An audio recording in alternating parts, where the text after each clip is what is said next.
ಕಡಿಮೆ ಕಲ್ಲಂಗಡಿ ಬೆಳೆದರೂ ಪ್ರಪಂಚದಲ್ಲಿ ಹೆಚ್ಚು ಕಲ್ಲಂಗಡಿ ತಿನ್ನುವವರು ಯುಎಸ್ಎಯ ಜನರು.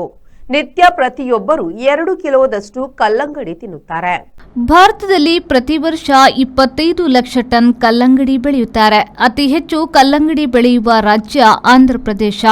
ಇಲ್ಲಿನ ಕೃಷ್ಣ, ಗುಂಟೂರು, ಚಿತ್ತೂರುಗಳಲ್ಲಿ ದೇಶ ಪೂರೈಕೆಯಲ್ಲದೆ ರಫ್ತು ಗುಣಮಟ್ಟದ ಕಲ್ಲಂಗಡಿ ಬೆಳೆಯುತ್ತಾರೆ. ಲೋಕದಲ್ಲಿ ಅತಿ ಹೆಚ್ಚು ಕಲ್ಲಂಗಡಿ ಬೆಳೆಯುವ ದೇಶ ಚೀನಾ. ಜಗತ್ತಿನ ಒಟ್ಟು ಕಲ್ಲಂಗಡಿಯ 60.57% ಚೀನಾದಲ್ಲಿ ಬೆಳೆಯುತ್ತಿದೆ. ಜಗದಗಲಕ್ಕೆ ರಫ್ತಾಗುತ್ತಿದೆ. ಅನಂತರದ ಸ್ಥಾನಗಳಲ್ಲಿ ಇರುವ ಟರ್ಕಿ, ಅಲ್ಜೀರಿಯಾ, ಬ್ರೆಜಿಲ್ಗಳು ಒಟ್ಟು ಸೇರಿ ಲೋಕದ 11% ಕಲ್ಲಂಗಡಿ ಉತ್ಪಾದನೆ ಮಾಡುತ್ತಾರೆ.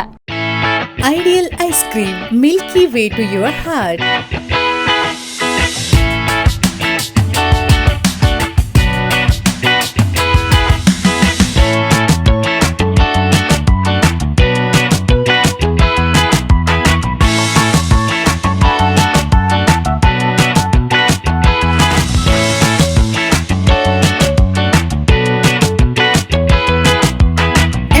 With a variety of fruits and flavored with rich crunch and chips, they treat your taste buds. Ideal ice cream.